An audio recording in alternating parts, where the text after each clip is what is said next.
सीवान विधानसभा क्षेत्र में कुल 8 सीटें हैं। 8 सीटों पर क्या कुछ आकलन है, कैसा रहा चुनाव और सीटों पर किसको बढ़त मिली हुई है, क्या कुछ हो रहा है इन सीवान जिले के 8 सीटों पर। इन तमाम 8 सीटों पर हमारी पैनी नज़र चुनाव के दिन बनी हुई थी और एक एक सीटों को लेकर के हम आकलन करेंगे, एक्सप्लेन करेंगे कि आखिरकार उन सीटों पर कौन आगे चल रहा है और कौन पीछे चल रहा है। तो हम सबसे बड़ी जो हॉट सीट है सीवान जिले की रघुनाथपुर विधानसभा की सीट, जहां से ओसामा साहब जो शहाबुद्दीन के बेटे हैं वो चुनाव लड़ रहे थे और उनके सामने विकास कुमार सिंह उर्फ जीसू सिंह। आपको बता दें कि रघुनाथपुर सीट जो हॉट सीट थी वो कहीं ना कहीं जो बड़े बड़े नेता यहाँ पर पहुँचे, योगी आदित्यनाथ, असम के मुख्यमंत्री, फिर आपको उत्तराखंड के मुख्यमंत्री, उत्तर प्रदेश के डिप्टी सीएम, तमाम लोग पहुँचे और यहाँ पर AK-47 माफिया राज लाने की बात कही गई। यहाँ तक कहा गया कि ओसामा बिन लादेन को चुनाव के बाद से उसका खात्मा कर देना है और कहीं ना कहीं यह जो बातें रहीं यह लोगों पर ज़्यादा असर नहीं किया। और इसको लेकर के आपको बता दें कि जो वहाँ का जो बैकवर्ड वोट था वो कहीं ना कहीं RJD के खेमे में दिखाई दे रहा था और जो MY का समीकरण था वो पूरी तरीके से एकदम इंटैक्ट दिखाई दे रहा था। और इसको लेकर के आपको बता दें कि एक अंदरूनी जो कला है वो कहीं ना कहीं NDA के लिए खतरा साबित हो रहा है, चाहे वो रघुनाथपुर सीट हो या फिर सीवान जिले की अगर 8 सीटों की बात कर ले। मनोज कुमार सिंह जो पिछले बार 50,000 वोट लेकर के आए हुए थे, इस बार बिल्कुल वो साइलेंट रहे, उनका टिकट कट गया। तो और एक बड़ा कारण हो सकता है आने वाले परिणाम के दिन जो 14 तारीख को चुनाव का परिणाम आएगा रघुनाथपुर के लिए, मनोज सिंह का साइलेंट होना कहीं ना कहीं NDA के लिए खतरा साबित हो सकता है। और ऐसे में जो समीकरण, जो आकलन वहाँ से आ रहे हैं रघुनाथपुर से, अभी ओसामा साहब का पलड़ा वहां से भारी बताया जा रहा है।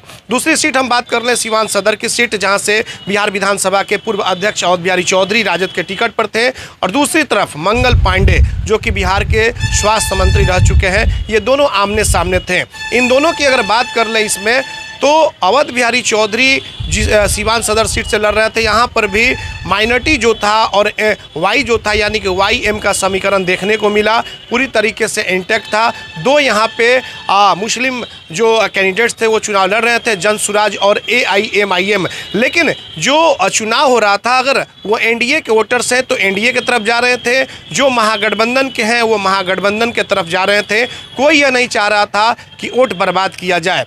तो इसको लेकर के यहाँ भी ये देखा गया। दूसरी बात यह देखी गई कि ये जो सीट है जीरादेई से कनेक्ट हो गया, क्योंकि वहाँ से जीरादेई की जो सीट थी JDU से वहाँ से भीषम कुशवाहा चुनाव लड़ रहे थे, जो कि सांसद के करीबी हैं, सांसद विजय लक्ष्मी कुशवाहा के, और वहाँ से जनसुराज ने मुन्ना पांडे को चुनाव लड़वाने का काम किया। तो जाहिर सी बात है कि मुन्ना पांडे के साथ ब्राह्मण जो वोट है वह चला गया, मुन्ना पांडे के साथ चला गया। और इसी को लेकर के जब वो NDA को वोट नहीं गया तो यहाँ के कुशवाहा समाज भी नाराज हो गए और कुशवाहा समाज का कहा जा रहा है कि ज़्यादा परसेंटेज में जो वोट है वो RJD के खाते में चला गया है। तो ये चीज़ें आपको दिखाई दे रही है। तो इसको लेकर के कहा जा रहा है कि सीवान की जो सदर सीट है वो सीट जो है कहीं ना कहीं RJD का यहाँ से पलड़ा दिखाई दे रहा है, ज़्यादा भारी पड़ रहा है। क्योंकि अगर बनिया वोट की बात कर ले अवध बिहारी चौधरी की, तो पिछले बार शहर से अवध बिहारी चौधरी चुनाव जीते थे। हालांकि वैश्य समाज जो है वो BJP का वोट माना जाता है, लेकिन पिछले बार जो उन्हें वोट मिला हुआ था उसमें कुछ इजाफा होता दिखाई दे रहा है। दूसरी तरफ ओम प्रकाश यादव और अवध बिहारी चौधरी 2020 में चुनाव लड़े थे, दोनों समधी थे, उसके बावजूद 1700 से अवध बिहारी चौधरी चुनाव जीत गए थे। तकरीबन 8 से 10,000 का जो वोट है ओम प्रकाश यादव का, जो यादव समाज का है, वो वोट सीधे अवध बिहारी चौधरी में चला गया है इस बार, जिसको लेकर के राजद का पलड़ा कहीं ना कहीं भारी लग रहा है। और इसको लेकर के ये सीवान सीट का समीकरण था कि RJD का पलड़ा भारी है। अब हम चलते हैं बढ़िया सीट पर। बढ़िया सीट की अगर हम बात कर ले तो वहाँ से इंद्रदेव भगत जो है JDU से उम्मीदवार है, RJD ने अरुण कुमार गुप्ता को मैदान में उतारा था। श्याम बहादुर सिंह जो JDU से उनका टिकट कट गया, कई बार वहाँ से विधायक भी रह चुके हैं। कहा जा रहा है कि श्याम बहादुर सिंह अगर 8 से 12,000 वोट ले लेते हैं तो JDU के लिए बहुत बड़ा खतरा हो सकता है। और जो BJP का जो वोट है NDA का वैश्य समाज, तो अरुण कुमार गुप्ता जो है वैश्य समाज से आते हैं, तेली बिरादरी से आते हैं। कहीं ना कहीं कहा जा रहा है कि जो तेली बिरादरी का वोट है बड़हरिया में पूरा का पूरा अरुण कुमार गुप्ता के पक्ष में जा चुका है। अदर्स जो हैं और भी अन्य बिरादरी जो वैश्य समाज से आते हैं उसमें अगर 30 से 40% अगर उनको जाता है तो फिर श्याम बहादुर का अगर देख लिया जाए और इन वैश्य समाज का देख लिया जाए तो कहीं ना कहीं आरजेडी का पलड़ा भारी हो सकता है। लेकिन अगर श्याम बहादुर सिंह 5000 के नीचे अगर रहते हैं तो फिर वहाँ से जेडू का भी पलड़ा भारी हो सकता है। तो ऐसे में बड़हरिया की जो सीट है वह कही जा सकती है कि वह वहाँ पे थोड़ी सी लड़ाई दिखाई दे रही है। दरौंदा सीट की हम बात कर ले, बीजेपी से विधायक रह चुके हैं कर्णजीत सिंह और व्यास सिंह। इस बार फिर से एक बार अमरनाथ यादव को वहाँ से भाकपा माले ने उम्मीदवार बनाने का काम किया है। वहाँ से मुन्ना शाही की पत्नी गुड़िया देवी निर्दलीय के तौर पर चुनाव लड़ रही थी।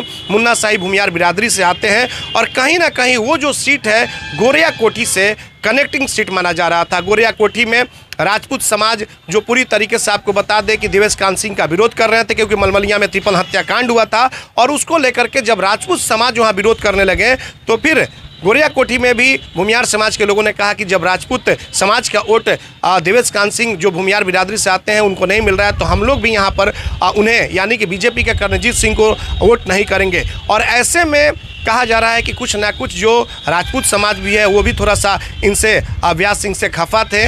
कई लोगों पर FIR भी हुए थे, कई लोग खुलेआम घूम रहे थे, चाहे जटा सिंह हो या फिर कई लोगों को देखने को मिला। और ऐसे में मुन्ना शाही की पत्नी गुड़िया देवी अगर यहाँ 8 से 12,000 वोट ले लेती हैं तो बीजेपी का खेल बिगड़ सकता है दरौंदा सीट पर।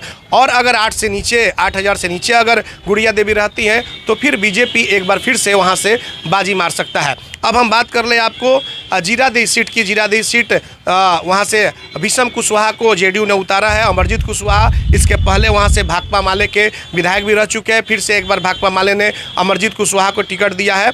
वहाँ पर स्थिति है कि एनडीए से जो ब्राह्मण समाज का जो वोट था वो मुन्ना पांडे जो कि जन सुराज के हैं उनके साथ चला गया। तो जाहिर सी बात है कि ऐसे में एनडीए जो है वहाँ पे कमज़ोर दिखाई दे रहा है। और भी कुछ जो फॉरवर्ड बिरादरी के वोट थे वो भी कुछ नाराज़ थे जो टिकट भीषम कुशवाहा को मिला। लोग क्षेत्र में कह रहे थे कि भीषम कुशवाहा को हम लोग जानते भी नहीं हैं और ऐसे लोगों को ला दिया गया।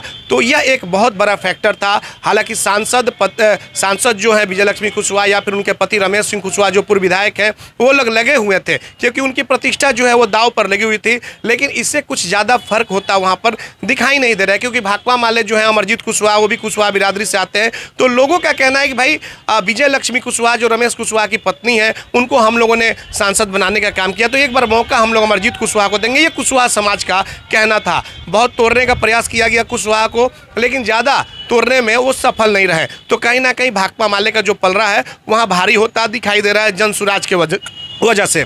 अब हम बात करते हैं गोरिया कोठी की।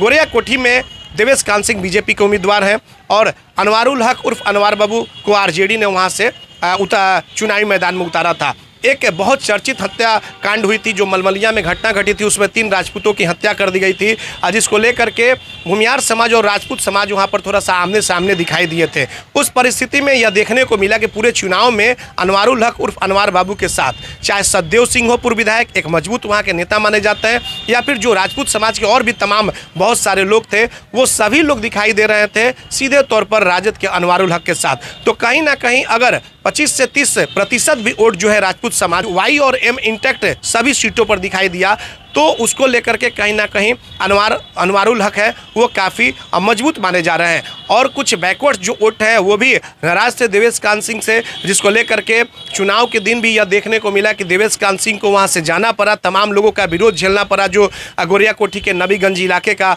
जो तस्वीर जो वीडियो वायरल होने लगा तो इसको लेकर के यह कहा जा रहा है कि गोरिया कोठी में आरजेडी के अनवारुल हक उर्फ अनवार बाबू का पलड़ा भारी है। लेकिन अगर राजपूत समाज पूरा का पूरा वोट देवेश कांत सिंह को दे दिया होगा तो फिर वहाँ की जो लड़ाई है वो काफ़ी दिलचस्प और कांटे की हो सकती है। और दूसरी बात यह भी कही जा रही है गोरिया कोठी में कि ब्राह्मण समाज का भी 20 से 25% जो वोट है वो लोग भी भाजपा से नाराज चल रहे थे। कैंडिडेट से भारतीय जनता पार्टी से नहीं कैंडिडेट से नाराज चल रहे थे वो भी वोट अनवारुल हक के पक्ष में गया है। तो इन तमाम चीज़ों को मिलाकर के एक आकलन किया गया जिसमें वहाँ पर आरजेडी यानी कि अनवारुल हक का पलड़ा भारी बताया जा रहा है। दूसरी तरफ हम महाराजगंज की अगर बात कर ले तो महाराजगंज में आरजेडी के एमएलसी विनोद जायसवाल के बेटे विशाल जायसवाल को मैदान में उतारा गया। दूसरी तरफ जेडीयू ने प्रत्याशी हेमनारायण शाह को उतारा गया। पिछली बार हेमनारायण शाह चुनाव हार गए थे। दोनों जाती हैं, ये जायसवाल बिरादरी से आते हैं, दोनों विशाल जायसवाल हो या हेमनारायण शाह हो। तो ऐसे में वहाँ पे जो स्थिति है, एक निर्दलीय प्रत्याशी जो नीतीश द्विवेदी हैं, दूसरी तरफ सुनील राय जो जिनको जन सुराज ने उतारा है। सुनील राय भूमियार बिरादरी से आते हैं, नीतीश द्विवेदी बिरादरी से आते हैं। अगर ये दोनों मिल करके ज़्यादा से ज़्यादा वोट अगर काट लेते हैं, अगर नीतीश द्विवेदी 8,000 के समथिंग, अगर सुनील राय 6,000 वोट काट लेते हैं, तो 14,000 15,000 के करीब में यह दोनों मिला करके वोट हो जाएगा। तो फिर एनडीए का खतरा साबित हो सकता है। और ये अगर दोनों वोट नहीं काट पाते हैं तो फिर वहाँ से आरजेडी का पलड़ा भारी पड़ सकता है। लेकिन लोगों का कहना है, जो स्थानीय स्तर पे हम लोग वहाँ पे पहुँचे और तमाम महाराजगंज विधानसभा में दौरा किए, लोगों का कहना था कि इस बार हम लोग को कल देखना है, क्योंकि पिछले बार विजय शंकर दुबे कांग्रेस के हुआ करते थे, लोगों ने जिता करके भेजने का काम किया था। उसके बाद से वो क्षेत्र से गायब हो गए, जिसको लेकर के उनका टिकट भी कट गया। तो लोगों का कहना था कि भाई लोकल लोगों को हम जिताएंगे तभी तो हमारा क्षेत्र में काम होगा, और जब चाहेंगे जहां चाहेंगे उनके पास चले जाएंगे। लेकिन ऐसे में विनोद जायसवाल भी जो का उनको कमजोर नहीं माना जाएगा, क्योंकि एक उन्होंने वो समझ चुके हैं कि किस तरीके से जनता का मूड है और मिजाज है। तो अगर 15-16 हज़ार वोट अगर ये दोनों मिल करके काटते हैं, अगर नीतीश द्विवेदी या फिर सुनील राय, तो ये एनडीए का वोट होगा। तो फिर आरजेडी का पलड़ा भारी हो सकता है, और इन दोनों के जो वोट है उसमें अगर गिरावट होती है तो फिर हेमनारायण शाह यहाँ से बाजी मार सकते हैं। वहाँ पे कुल मिलाजुल महाराजगंज में कांटे की टक्कर दिखाई दे रही है। दरौली विधानसभा सीट की बात कर लें, एक युवा को लोजपा ने वहाँ से उतार दिया। हालांकि एक बार अब स्थिति ये हो गई कि बीजेपी ने वहाँ पे जनक चमार को भेजा हुआ था, जो बिहार सरकार के मंत्री थे। नहीं, अचानक से उनका फिर टिकट भी कट गया, और उसके बाद से अचानक वहाँ पे विष्णुदेव पासवान लोजपा को वहाँ पे उतार दिया गया। लोजपा को लेकर के वहाँ पे कई बीजेपी के लोग थे नाराज थे, पहले से तैयारी कर रहे थे। हालांकि वहाँ पे भाकपा माले के जो सतदेव राम है उनका लगातार कब्जा रहा है, और वहाँ से विधायक भी हैं, काफ़ी मजबूत नेता माने जाते हैं। विष्णुदेव पासवान के बारे में आपको बता दें कि राजनीतिक अनुभव थोड़ा सा कम रहा, लेकिन कुछ उनका जो खेमा है जो बीजेपी का या फिर और भी घटक दल का, वो लोग लगे विष्णुदेव पासवान को जिताने के लिए। लेकिन समय जो है निकल चुका था।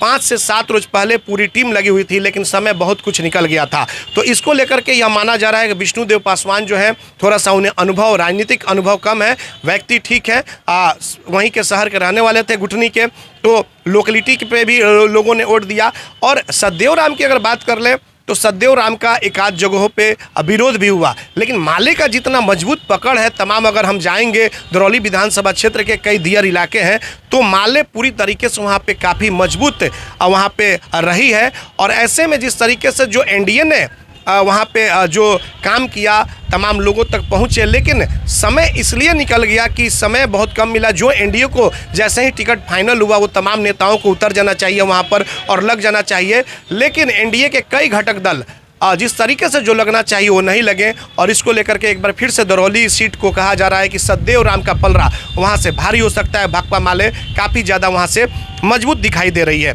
हम बात करते हैं फिर आपको सिवान सदर सीट की। सिवान सदर सीट के बारे में हमने आपको बताया कि कैसे मंगल पांडे जो है यहाँ से मंगल पांडे थोड़ा सा कमज़ोर दिखाई दे रहे हैं, और बिहारी चौधरी काफ़ी मजबूत दिखाई दे रहे हैं। हम बात करेंगे फिर से आपको दरौंदा की। तो दरौंदा से भी हमने आपको बता दिया कि कैसे वहाँ से जो अमरनाथ यादव हैं, अमरनाथ यादव का पलड़ा भारी दिखाई दे रहा है। तो ये 8 सीटों का जो आकलन है कि किस तरीके से 8 सीटों पर क्या हो रहा है, इन तमाम 8 सीटों पर हमने आपको बताने का काम किया है। देखते रहें बिहार तक। सिवान से चंदन कुमार, बिहार तक।